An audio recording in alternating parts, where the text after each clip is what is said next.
हमने आपको पाकिस्तान के पुरस्कार मकामात के बारे में बताना है। आपने दुनिया भर के पुरस्कार मकामात के बारे में सुन रखा होगा, लेकिन क्या आप जानते हैं कि ऐसे ही कुछ मकामात पाकिस्तान में भी हैं जिनके बारे में तरह तरह की कहानियां मौजूद हैं।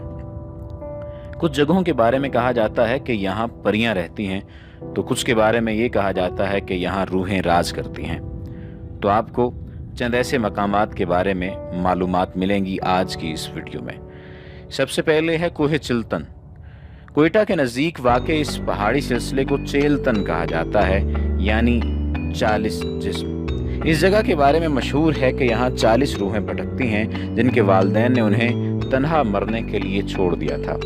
अब इस बारे में क्या कहा जाए, ये बात रिवायत है, ये बात हकीकत के करीब तरीन है, ये बात सच है या कुछ और, इस बारे में तो कुछ नहीं कहा जा सकता, लेकिन रिवायात बताती हैं कि ये बात हकीकत के करीब तरीन है और ये बात सच है कि 40 रूहें जो हैं वो यहाँ पर भटकती हैं। बाज़ लोगों का ये भी कहना है कि यहाँ पर भटकने वाली जो रूहें हैं उनकी आवाज़ें भी सुनाई देती हैं।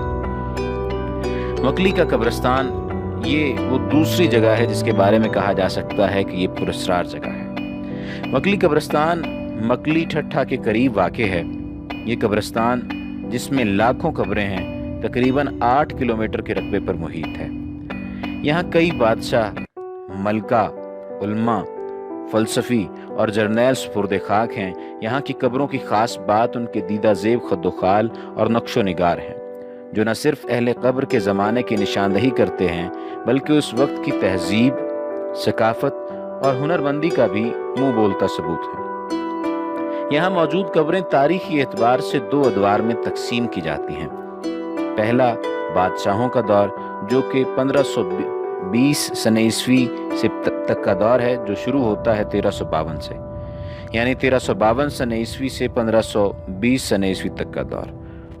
और दूसरा तरखान बादशाहों का दौर, जो 1556 से 1592 सने ईस्वी तक रहा। इन इमारतों के ढांचे नहायत मजबूत, तर्ज तामीर नहायत उम्दा और तामीरी मवाद बहुत ही आला मयार का है।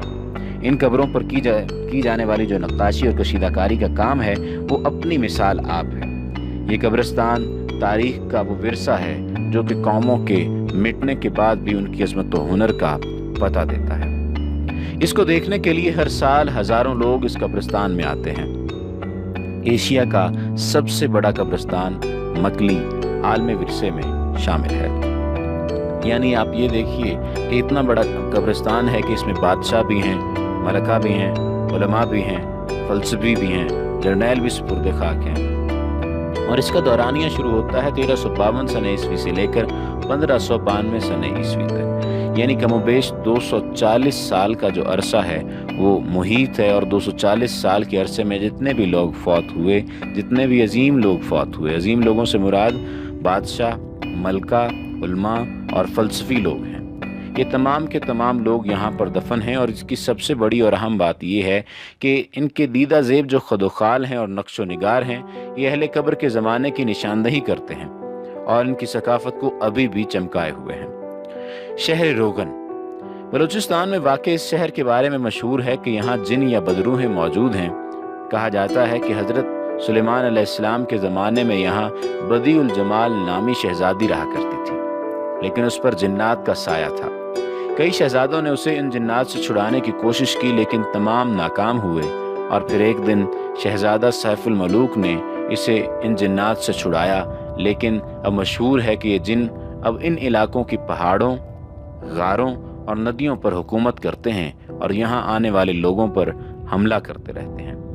शहज़ादी बदीउल जमाल और शहज़ादा सैफुल मलूक के बारे में ये किस्सा बहुत ज़्यादा मशहूर है और इस किस्से को मियाँ मोहम्मद बख्श ने अपनी किताब में भी लिखा है। उन्होंने अपनी शायरी की किताब ही मुकम्मल जो दीवान था वो लिखा ही एक वाक़या, यानी शहज़ादा बदीउल जमाल, शहज़ादी बदीउल जमाल और शहज़ादे के बारे में उन्होंने लिखा था कि शहज़ादा सैफुल मलूक किस तरह से उसे छुड़ाने में कामयाब हो जाता है। इसके बाद बारी आती है मुहाता पैलेस की। मुहाता पैलेस कराची में वाक़ एक शहर है। इस शहर के बारे में मशहूर है कि यहाँ बरतानवी दौर से माफूकुल फितरत अशिया का कब्ज़ा है। ये पैलेस 1927 में बनाया गया था और कहा जाता है कि यहाँ बहुत अजीब हरकतें देखने को मिलती हैं।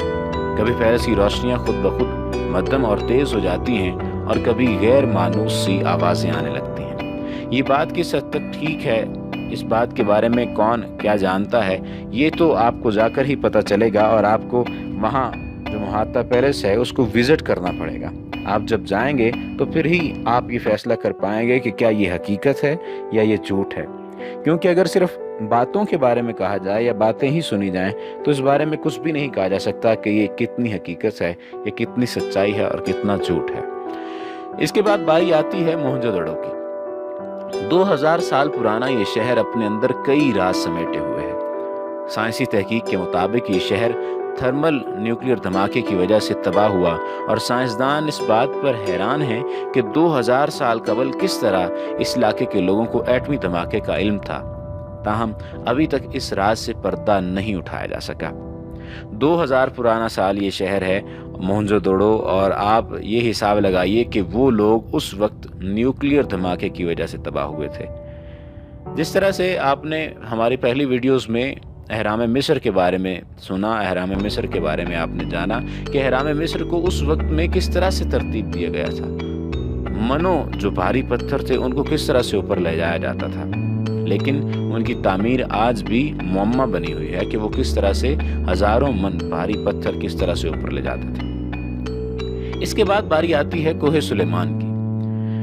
سلسلہ کوہ سلیمان جنوب مشرقی افغانستان، زابل اور زیادہ حصہ لویا پختیا اور قندھار شمالی مشرقی حصہ ہے۔ جنوبی وزیرستان اور صوبہ بلوچستان کے شمالی علاقوں اور صوبہ پنجاب پاکستان کے جنوب مغربی علاقوں پر مشتمل ہے۔ سلسلہ کوہ سلیمان سے بہنے والے دریاؤں میں دریائے ڈوری اور دریائے گومل شامل ہیں۔ تخت سلیمان 3483 میٹر یعنی 11427 فٹ، کوہ تکاتو 3472 میٹر یعنی 11391 فٹ، کیسائی گھر 3444 میٹر یعنی 11299 فٹ، اور گیانداری کوہ سلیمان کے مشہور پہاڑ ہیں۔ تخت سلیمان کی سب سے بلند چوٹی کوہ سلیمان ہے، اور یہ پشتو روایات کے مطابق حضرت سلیمان علیہ السلام سے منسوب ہے۔ ابن بطوطہ کے مطابق اس چوٹی پر پہنچنے والے پہلے شخص حضرت سلیمان تھے، اور یہ بھی روایات میں ملتا ہے کہ حضرت نوح علیہ السلام اور ان کی اولاد نے ارد گرد کے علاقے میں سکونت اختیار کی۔ اس بارے میں کتنی سچائی ہے یہ تو تاریخی پرنوں کو دیکھنے سے ہی پتہ چلتا ہے۔ اس کے بعد ہے چوکھنڈی کا قبرستان۔ چوکھنڈی کی قبریں کراچی سے 29 کلومیٹر مشرق میں واقع ہیں، جس میں ماضی کے بادشاہ اور ملکائیں مدفون ہیں۔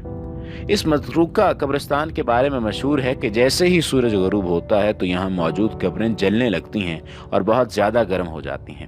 کچھ لوگوں کا کہنا ہے کہ کچھ قبروں میں سے چیخ و پکار بھی سنائی دیتی ہے۔ اس کے بعد پیر چٹال نورانی گندھاوا۔ بلوچستان کے علاقے جل مکسی کے قریب ایک نخلستان آباد ہے، اور اس کے پانی میں 2 فٹ لمبی مچھلیاں پائی جاتی ہیں، اور اگر کوئی انہیں نقصان پہنچانے کی کوشش کرے تو یہ اسے کاٹ کر موت کے گھاٹ اتار دیتی ہیں۔ کالا باغ۔ آپ نے کالا باغ ڈیم کے بارے میں تو بہت کچھ پڑھ رکھا ہوگا، لیکن کیا آپ کو معلوم ہے کہ جس جگہ یہ ڈیم بننا تھا وہاں آج بھی پراسرار بڑیا راتوں کو پھرتی ہوئی پائی جاتی ہے۔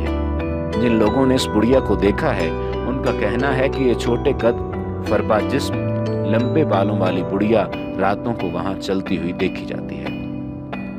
آج کی اس ویڈیو میں آپ نے یہ سنا، یہ جانا اور یہ دیکھا کہ پاکستان کے پراسرار مقامات کون کون سے ہیں، اور ان پاکستان کے پراسرار مقامات کی وجوہات کیا ہیں کہ کن وجوہات کی بنا پر انہیں پراسرار کہا جاتا ہے۔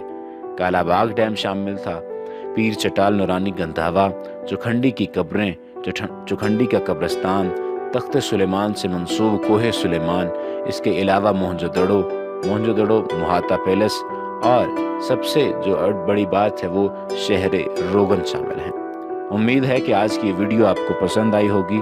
آپ کمنٹس میں ہمیں بتا سکتے ہیں کہ کون کون سے مقامات ایسے ہیں جہاں پر آپ جا چکے ہیں یا جانا چاہتے ہیں۔